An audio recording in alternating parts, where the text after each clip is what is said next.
안녕하십니까. 계속해서 대구에서 전해드리겠습니다.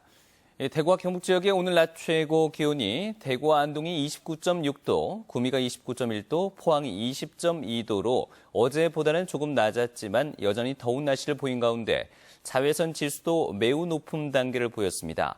대구와 경북 내륙 일부에 건조특보가 내려진 가운데 토요일인 내일은 대체로 맑고 대구의 아침 최저 기온 12도, 낮 기온은 27도까지 오르겠고 일요일은 대구 29도까지 오르는 등 일교차가 많이 나겠습니다. 경북대학교 총학생회는 총장 공백 사태와 관련해서 총장 임용 제청을 거부하고 있는 교육부를 상대로 피해 보상 소송을 내기로 했습니다. 이를 위해서 다음 주부터 소송 비용 마련을 위한 소송인단 모집에 들어가고 경북대 출신 법조인들과도 구체적인 소송 방법을 논의하고 있습니다. 경북대는 2014년 6월과 10월 두 차례 선거를 통해 김사열 교수를 총장 후보자로 선정했지만 교육부의 임용 제청 거부로 2년 가까이 총장 공백 사태가 이어지고 있습니다. 실종된 대구의 한 건설사 대표가 실종 12일 만에 결국 숨진 채 발견됐습니다. 검찰은 같은 회사 전무를 살인 혐의로 구속영장을 청구했습니다. 평소 무시를 당했다는 게 이유였습니다. 윤영경 기자가 취재했습니다. 지난 8일 실종된 건설사 대표 48살 김모 씨가 군위군의 한 야산에서 안매장된 채 발견됐습니다. 57분 동안 여기서 체류했기 때문에 충분하게 여기서 사체를 유기했을 가능성을 놓고 경찰 조사 결과 이 건설사 전무 44살 조모 씨는 지난 8일 회사 대표인 김 씨와 골프를 친 뒤 미리 준비한 수면제 같은 음료수를 마시게 했습니다. 김 씨가 잠이 들자 승용차에 태워 회사 근처로 가 김 씨를 살해하고 다음 날 아침 군위 인근의 야산에 안매장했습니다. 긴급 체포돼 진술을 거부하던 조 씨는 범행 일체를 경찰에 자백했고 김 씨의 시신도 진술한 장소에서 발견됐습니다. 조 씨는 회사를 위해 열심히 일해왔지만 계속 무시당해 왔다고 경찰에 진술했습니다. 새벽부터 나와서 열심히 일을 했는데 자신의 처우가 전혀 개선되지 않고 작년에 비해서 원래 회사가 좋아졌음에도 불구하고 월급 인상이라든가 처우 개선 이런 것들이 조 씨는 우발적이었다고 주장했지만 경찰은 수면제를 미리 준비하는 등 계획적인 범행으로 보고 있습니다. 경찰은 살인과 시신 유기 혐의로 조 씨의 구속영장을 신청했고 검찰도 영장을 청구했습니다.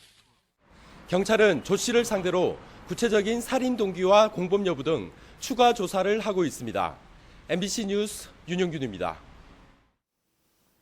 오늘 오전 11시 반쯤 경부고속도로 서울 방향 대구 대림육교 부근을 지나던 탱크로리가 방음벽을 들이받으면서 불이 나 1시간 20여 분 만에 꺼졌습니다. 이 사고로 탱크로리 운전자 59살 박모 씨 등 3명이 다쳤고 탱크로리 안에 있던 경유 2만 5천 리터 대부분이 타고 일부는 배수로를 따라 유출돼 인근 농가 창고와 주차된 1톤 화물차 등이 탔습니다.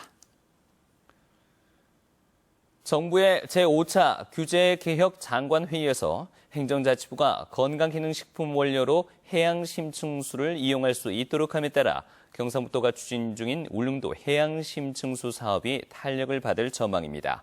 이와 함께 국토교통부는 올해 안으로 전국에서 자율주행차 시범 운행과 관련한 모든 규제를 없애기로 해 대구시의 자율주행차 사업도 탄력을 받게 됐습니다. 오늘 포항 가속기연구소에서 열린 4세대 방사광 가속기 기반 첨단 신산업 육성 전략 보고회에서 이기봉 포항 가속기연구소장은 이 4세대 방사광 가속기는 세계 최고의 성능이라며 최근 노벨 물리학상의 20%는 가속기에서 나오고 있다고 설명했습니다. 포스텍 장승기 생명공학연구센터장은 가속기는 비아그라와 타미플루를 만든 숨은 공신이라며 3세대 가속기보다 100만 배 밝은 4세대 가속기는 신약 개발에 중요한 역할을 할 것이라고 밝혔습니다. 경상북도는 포스텍과 공동연구 협력 프로젝트로 버섯을 이용해서 개발한 대사성 질환 치료 물질과 특허 기술을 바이오 벤처 기업인 노바셀 테크놀로지에 이전하는 협정을 체결했습니다. 개발된 특허 기술은 비만과 고지혈증 등의 효과가 있는 치료 물질로 선급 기술료 5천만 원과 신약으로 승인을 받게 되면 기술 이전료 7억 원을 받게 됩니다. 올해 1, 4분기 대과 경북 상장법인들의 매출은 지난해 같은 기간보다 줄었지만 영업이익과 순이익은 조금 늘었습니다. 한국거래소 대구사무소에 따르면 올해 1, 4분기 대과 경북 상장법인들의 매출은 약 18조 430억 원으로 지난해 같은 기간보다 18%가량 줄었습니다. 그러나 영업이익은 지난해보다 3.3% 늘고 순이익은 지난해보다 4.3% 늘었습니다. 포항 테크노파크는 오늘 위덕대, 부경대 산학협력단과 과메기 고부가 가치화 사업 협약을 체결하고 과메기 생산과 유통의 개선 방안과 간편, 편의식을 개발하고 사계절 상품을 만들기로 했습니다.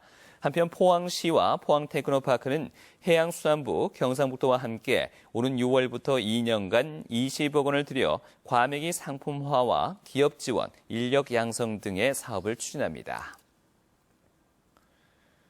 노무현 대통령 서거 7주기 추모 콘서트가 내일 오후 4시 반 대구백화점 앞 야외 공연장에서 열립니다. 노무현 재단 대구 경북지역위원회 주관으로 열리는 이번 콘서트는 노무현 대통령 영상 상영과 인카운터, 아프리카 밴드 등 다양한 뮤지션들의 공연으로 꾸며집니다. 공연장 주변에서는 노무현의 시대, 우리의 오늘과 내일이란 주제로 추모 사진전도 열릴 예정입니다. 제44회 아시아 학생 축구 선수권 대회가 중국과 인도, 태국 등 아시아 8개국 만 18세 이하 선수 300여 명이 참가한 가운데 오늘 경주에서 개막돼 11일간 펼쳐집니다. 한편 경주시는 오는 7월에도 한국, 중국 유소년 축구 친선 교류 대회를 열어서 양국 40여 개 팀이 경주를 찾을 예정입니다. 지금까지 대구에서 전해드렸습니다. 고맙습니다.